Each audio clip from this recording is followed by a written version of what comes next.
Welcome back. વડોદરાથી સમાચાર છે। રક્ષિત ચોરસિયા હિટ એન્ડ રન કેસમાં ચાર્જશીટ તૈયાર થઈ ગઈ છે। કારેલીબાગ પોલીસે ચાર્જશીટ તૈયાર કરી છે। અકસ્માત બાદ પણ 5 સેકન્ડ સુધી કારની સ્પીડ 140 કિલોમીટરની હતી। કારની મલ્ટી ક્લોઝન બ્રેક એક્ટિવ થતાં કાર ઓટોમેટિક ઊભી રહી હતી। રક્ષિતે બ્રેક ઉપર પગ મૂક્યો જ ન હતો। ચાર્જશીટમાં ખુલાસો થયો છે। 12 સાક્ષીઓના મેજિસ્ટ્રેટ સમક્ષ નિવેદનો પણ લેવામાં આવ્યા હતા। ટૂંક સમયમાં પોલીસ કોર્ટમાં ચાર્જશીટ રજૂ કરશે। ખૂબ જ મોટી આ વિગતો પ્રાપ્ત થઈ રહી છે। વડોદરાના કારેલીબાગમાં આવેલા મુક્તાનંદ સર્કલ પાસે 13 માર્ચ 2025ની હોળીની રાત્રે નશામાં ચૂર કાર ચાલકે 8 લોકોને અડફેટે લઈને ફૂટબોલની જેમ ફંગોળ્યા હતા, જેમાં હિમાલીબેન પટેલ નામની મહિલાનું ઘટના સ્થળ પર જ મોત થયું હતું, જ્યારે તેમના પતિ પૂરવ પટેલને ગંભીર ઈજા પહોંચી હતી। આ ઘટનામાં એક બાળક બાળકી સહિત કુલ 7 લોકોને ઈજા પહોંચી હતી। અકસ્માત બાદ પોલીસે આરોપી કાર ચાલક રક્ષિત ચોરસિયાની ધરપકડ કરી છે। સાપરાધ મનુષ્યવધનો ગુનો દાખલ કરવામાં આવ્યો છે। અનાજ અંગે વધુ માહિતી મેળવીશું। સંવાદદાતા પ્રશાંત અમારી સાથે સીધા અહીંયા જોડાયા છે। પ્રશાંત, આ ખૂબ જ મોટી બાબત અને સૌથી અગત્યની વિગત એ કે હવે ચાર્જશીટ તૈયાર થઈ ગઈ છે, જેને ટૂંક જ સમયમાં કોર્ટમાં રજૂ કરવામાં આવશે।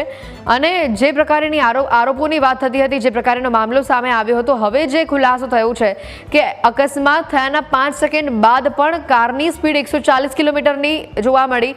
રક્ષિતે બ્રેક પર પગ મૂક્યો જ ન હતો, એટલે એટલો નશામાં ચૂર હતો કે તેને અકસ્માત થઈ ગયો એ ખબર જ ન પડી। હેતવી બિલકુલથી વડોદરા શહેરમાં 13 માર્ચ એટલે કે હોળીના દિવસે, હોળીની મોડી રાતે પ્રાંશુ અને રક્ષિત ચોરસિયા આ નશાની હાલતમાં ગાડી લઈને નીકળ્યા હતા। તેમને ગાંજાનો નશો કર્યો હતો અને શહેરના આમ્રપાલી વિસ્તાર પાસે તેમને એક પછી એક 8 લોકોને અડફેટે લીધા હતા, અને જેમાં એક મહિલા જે છે તેનું ઘટના સ્થળ ઉપર જ મોત નીપજ્યું હતું। ત્યારે હવે આ સમગ્ર મામલે કારેલીબાગ પોલીસે ચાર્જશીટ તૈયાર કરી દીધી છે અને આજના દિવસની અંદર આ ચાર્જશીટ છે જે તે કોર્ટમાં રજૂ કરવામાં આવશે। ચાર્જશીટ પ્રમાણે અકસ્માત બાદ પણ 5 સેકન્ડ સુધી રક્ષિત ચોરસિયાની કારની સ્પીડ 140 હતી। ત્યારબાદ કારની મલ્ટી ક્લોઝર બ્રેક એક્ટિવ થઈ ગઈ હતી, જેથી કાર ઓટોમેટિક ઊભી રહી હતી અને રક્ષિતે તો અકસ્માત સર્જ્યા પછી બ્રેક ઉપર પગ પણ નથી મૂક્યો તેવું પણ સામે આવ્યું છે। રક્ષિત કાંડમાં અકસ્માતને નજરે જોનારા 12 સાક્ષીઓની મેજિસ્ટ્રેટ સમક્ષ નિવેદન લેવામાં આવ્યું છે। પોલીસે 100ની આસપાસના સાક્ષીઓની પણ ચકાસણી કરી હતી। શરૂઆતમાં પોલીસે પ્રાંશુ અને સુરેશ ભરવાડ જે આ લોકો સાથે ગાંજાનો નશો કરવા સુરેશના ઘર તરફ ગયા હતા અને ત્યાંથી પછી નશો કરી પ્રાંશુ અને રક્ષિત જે છે તે ગાડી લઈને નીકળ્યા હતા અને અકસ્માત સર્જ્યો હતો। પોલીસે પ્રાંશુ અને સુરેશની પણ ધરપકડ કરી હતી। પોલીસે અકસ્માત સમયે આરોપી રક્ષિતનો જે વિડીયો હતો તે ફોરેન્સિક તપાસ માટે મોકલ્યો હતો। રક્ષિતનો વિડીયો અને 8 એંગલથી લેવાયેલા ફોટા મેચ થઈ ગયા હતા અને આ ઉપરાંત 26 નવેમ્બરના રોજ પ્રાંશુએ પોતાની વોક્સવેગન કાર રક્ષિતને ચલાવવા માટે આપી। તે દિવસે પણ રક્ષિતે ફૂલ સ્પીડમાં કાર ચલાવી ડિવાઈડર પર ચડાવી દીધી હતી। ત્યારે આપણી સાથે જ્યારે આ ઘટના ઘટી હતી 13 માર્ચના રોજ, ત્યારે જે સ્થાનિક છે એના તેમને નજરે જોયું હતું તે પણ છે, એમની સાથે વાત કરીશું।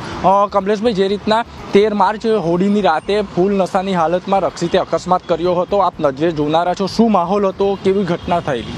ચોક્કસથી જે કહેવાય છે કે કારેલીબાગ વિસ્તારમાં આવેલ જે આમ્રપાલી જે 4 રસ્તા છે, 4 રસ્તા પાસે જ જે રક્ષિત ચોરસિયા દ્વારા જે કહેવાય છે કે અનેક લોકોને અડફેટ કર્યો તો ગુજારી ઘટના ઘટી હતી। અનેક લોકો જે કે હોળીનો જે જશ્ન મનાવતા હતા, હોળીનો તહેવાર મનાવતા હતા, ત્યારબાદ જે કહેવાય છે કે સમગ્ર આખું કારેલીબાગ ગમગમી ભર્યું શહેર બની ગયું હતું અને રક્ષિત ચોરસિયા જે અકસ્માત કર્યા બાદ અનધર રાઉન્ડ આવું જે બોલવામાં આવ્યું, ત્યારબાદ જે લોકો પણ ઉશ્કેરાયા હતા અને સાથે સાથે કારેલીબાગ પોલીસ સ્ટેશનમાં જે સમગ્ર મામલો જે તપાસનો વિષય બન્યો હતો, સાથે સાથે વડોદરા શહેર પોલીસ કમિશનર સાથે સાથે અનેક લોકો, ગુજરાતના ગૃહમંત્રી સુધી આ મુદ્દો જે તંત્ર સુધી પહોંચ્યો હતો, પરંતુ કહેવાય છે કે આજ દિન સુધીમાં હવે સજા મળી છે કે નથી મળી એ તો ઉપરવાળાના ઉપર હાથમાં છે। કારણ કે ક્યાંક ને ક્યાંક લાગી રહ્યું છે કે આવા તો અનેક રક્ષિત ચોરસિયાઓ જે વડોદરા શહેરમાં ખુલ્લે આમ ફરી રહ્યા છે, ત્યારે ખાસ કરીને ટ્રાફિક શાખાએ સાથે સાથે પોલીસે પણ હવે સતર્કતા દાખવવાની જરૂર છે। કારણ કે આ જ રીતે જ્યારે પોતાના ઘરની અંદર જ્યારે દીવો ઓલવાય છે સાહેબ, એને જ અંધારાનો અહેસાસ થતો હોય છે। ચાર્જશીટ દાખલ કરી, જે કહેવાય છે કે અનેક રચનાઓ કરવામાં આવી, પરંતુ આજ દિન સુધીમાં સજા મળી નથી। એટલે કહેવાનો મતલબ કે ક્યાંક ને ક્યાંક લાગી રહ્યું છે કે આવનારા દિવસોમાં આ કાયદા પરથી વિશ્વાસ ઉઠી જશે તેમ પણ સ્પષ્ટપણે જોવા મળી રહ્યું છે। બિલકુલથી, એટલે કે 13 માર્ચ હોળીના રાતે નશાની હાલતમાં રક્ષિતે 140 કિલોમીટરની સ્પીડે વોક્સવેગન કાર ચલાવી હતી અને લોહીની હોળી રમી હતી. ત્યારે હવે પોલીસે ચાર્જશીટ તૈયાર કરી દીધી છે અને આ ચાર્જશીટ ટૂંક જ સમયમાં પોલીસ કોર્ટ સમક્ષ રજૂ કરવાની છે. ત્યારે હવે આગામી દિવસમાં રક્ષિતને કયા પ્રકારની સજા થાય છે તે જોવાનું રહ્યું. રક્ષિત દ્વારા જામીન અરજી પણ મૂકવામાં આવી હતી, પરંતુ કોર્ટે જે અરજી હતી તેને ફગાવી દીધી હતી. એટલે જેલના સળિયાની પાછળ હજુ રક્ષિતને રહેવાનો વારો આવ્યો છે.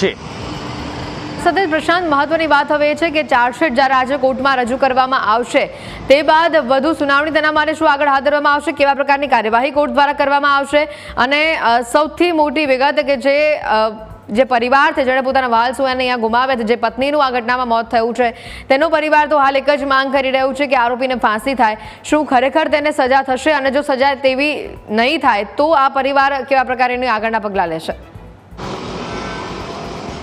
હા, બિલકુલથી. જે અકસ્માત સર્જાયો હતો તેમાં 8 લોકોને અડફેટે લેવામાં હતા અને 8 લોકોમાંથી એક મહિલા જે છે તેનું મોત થયું હતું. ત્યારે બીજા અન્ય લોકો ગંભીર રીતના ઇજાગ્રસ્ત થયા હતા અને કેટલાય ઇજાગ્રસ્ત એવા પણ છે જે લોકોની અત્યારે પણ સારવાર ચાલી રહી છે. આટલો સમય વીત્યા પછી બી એ લોકો દવાખાના ધક્કા ખાઈ રહ્યા છે અને સારવાર લઈ રહ્યા છે. એટલે કંઈ ને કંઈ કહી શકાય કે જે પરિવાર છે, પરિવારનો કમાતો દીકરો હોય અને આવી રીતના અકસ્માત થતાં તે કમાતો દીકરો બેરોજગાર થઈ ગયો છે, કેમ કે તે કોઈ પણ પ્રકારનું કાર્ય કરી શકે તેવી હાલતમાં ના હોવાના કારણે અત્યારે દવાખાને સારવાર લઈ રહ્યા છે. આટલા સમય પછી બી જે ઇજાગ્રસ્તો હતા તે દવાખાનાની સારવાર હેઠળ છે. તો બીજી તરફ હવે જ્યારે કારેલીબાગ પોલીસ દ્વારા ચાર્જશીટ તૈયાર કરી દેવામાં આવી છે, કોર્ટમાં રજૂ કરવામાં આવશે, ત્યારે આ ચાર્જશીટની અંદર જે વોક્સવેગન કંપની હતી તે કંપની પાસેથી બી ડેટા લેવામાં આવ્યા હતા તેનો પણ ઉલ્લેખ કરવામાં આવ્યો છે.